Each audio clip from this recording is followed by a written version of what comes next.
ان دلوں پر بھی زنگ آ جاتا ہے جیسے کہ لوہے کے اوپر پانی پڑتا رہے تو اس کو زنگ آ جاتا ہے.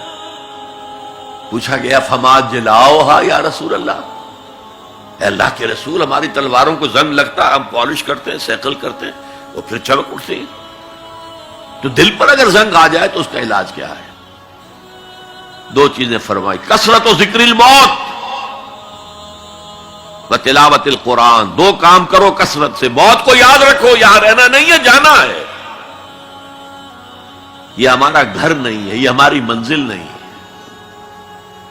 ہمارا اصل گھر جو حضور نے فرمایا انما الدنیا خلقت لکم وانتم خلقتم للآخرہ، یہ دنیا تمہارے لیے بنائی گئی، تم آخرت کے لیے بنائے گئے ہو. اسی لیے حضور نے فرمایا کن فی الدنیا کانک غریب عابر السبیل، دنیا میں ایسے رہو جیسے راہ چلتے مسافر ہو یا اجنبی ہو.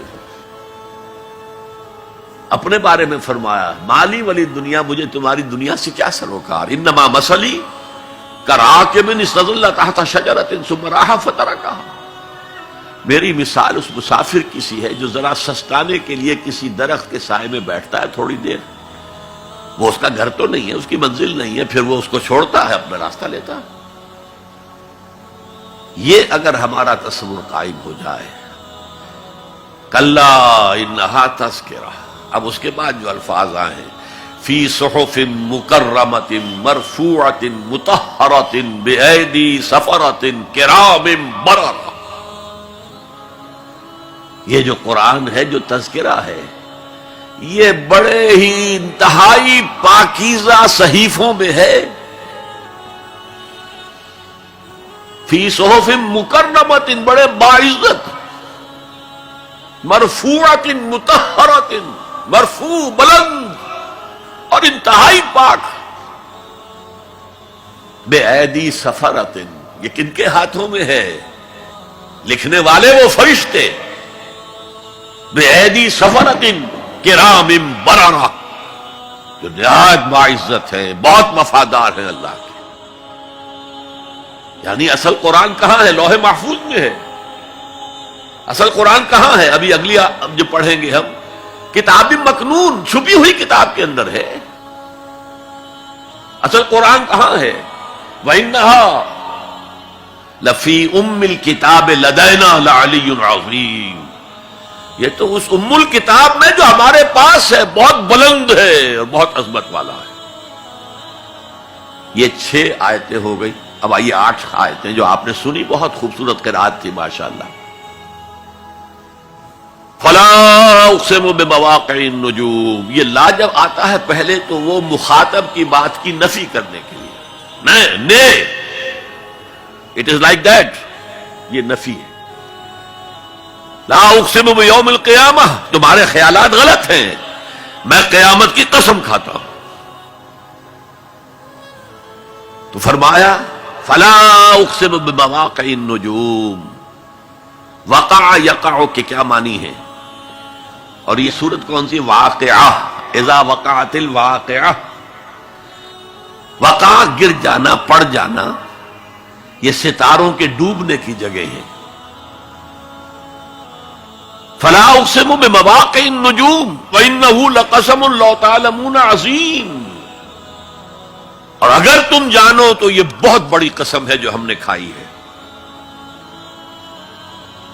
اس وقت کا انسان کیا سمجھتا کہ ستارے کہاں جاتے ہیں، کہاں غروب ہوتے ہیں، کہاں گرتے ہیں؟ آج ہمیں معلوم نہیں.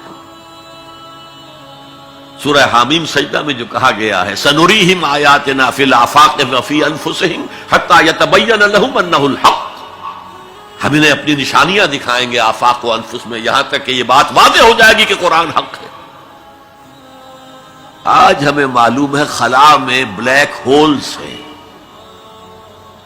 اور یہ بلیک ہولز بڑے بڑے ستاروں کے پچکنے سے، پچک جانے سے پیدا ہوئے. اور جب وہ بڑے ستارے پچکتے ہیں، جو خلا پیدا ہوتا ہے، ویکوم، اس میں بڑی طاقت ہوتی ہے. اس کے پاس سے کوئی سیارہ، کوئی ستارہ گزر جائے اسے کھینچ لیتا ہے قبر کے اندر. یہ بلیک ہولز کا تصور. اسی لیے اللہ نے اس وقت کے لوگوں کے لیے کیا کہا؟ فلا اقسم بمواقع النجوم وانه لقسم لو تعلمون عظیم انه لقرآن کریم، یہ بہت باعزت قرآن ہے، فی کتاب مکنون، ایک چھپی ہوئی کتاب میں ہے، لا یمسہ الا المطہرون، اسے چھو ہی نہیں سکتے مگر انتہائی پاک ہستیاں۔ اس کے کیا معنی ہے؟ پہلی بات تو ہمیں معلوم ہو گئی، مراد فرشتے ہیں، بے ایدی سفرۃ کرام بررہ، اسی کی شرح ہو رہی ہے نا۔ اسی سے ایک فقہی مسئلہ نکالا گیا کہ بغیر وضو کے ہاتھ نہ لگاؤ، لیکن اس کا اصل مفہوم کیا ہے وہ سمجھیے۔ قرآن کی روح تک کوئی نہیں پہنچ سکتا جب تک کہ تزکیہ نفس نہ ہو گیا۔ اگر حب مال، حب دنیا، حب جاہ، حب شہرت، اگر یہ تمام محبت نے دل سے نکل نہ جائیں تو قرآن کی روح تک آپ کی اپروچ نہیں ہوگی۔ مولانا روم نے کہا ہے، اگرچہ ذرا میں سمجھتا ہوں کہ انہوں نے بہت سخت الفاظ استعمال کیے ہیں، ماز قرآن مغزہا برداشتے استخاں پیش سگا انداختے، ہم نے قرآن سے اس کا مغز لے لیا ہے، جو ایسنس ہے وہ کھینچ لیا ہے، ہڈی کا گودا جو ہے وہ ہم نے نکال لیا ہے، ہڈیاں ہم نے پھینک دی ہیں کتوں کے سامنے جو لڑ رہے ہیں۔ علم کلام کا مسئلہ ہے صفات حق سے جدا یا عین ذات، قرآن مخلوق ہے یا نہیں ہے، غیر مخلوق، اور بڑے بڑے ہو رہے ہیں اس کے اوپر، یہ کتے لڑ رہے ہیں ان ہڈیوں کے اوپر۔ ہم نے اس میں سے اصل شے نکال لی، وہ کیا ہے؟ اللہ کی محبت، اللہ کی معرفت، یہ ہے اصل شے۔ ماذ قرآن مغزہ برداشتے استخاں پیش سگا انداختے۔ تو جب تک انسان کا باطن پاک نہ ہو جائے وہ قرآن کے چھلکوں سے کھیلتا رہے گا، چاہے وہ کہنے کو مفسر ہو، قرآن کے باطن تک کبھی نہیں پہنچے گا۔ یا رب فاجمعنی بكل الصحب والأحباب واكتب لنا أن ندخل الجنات بالريان۔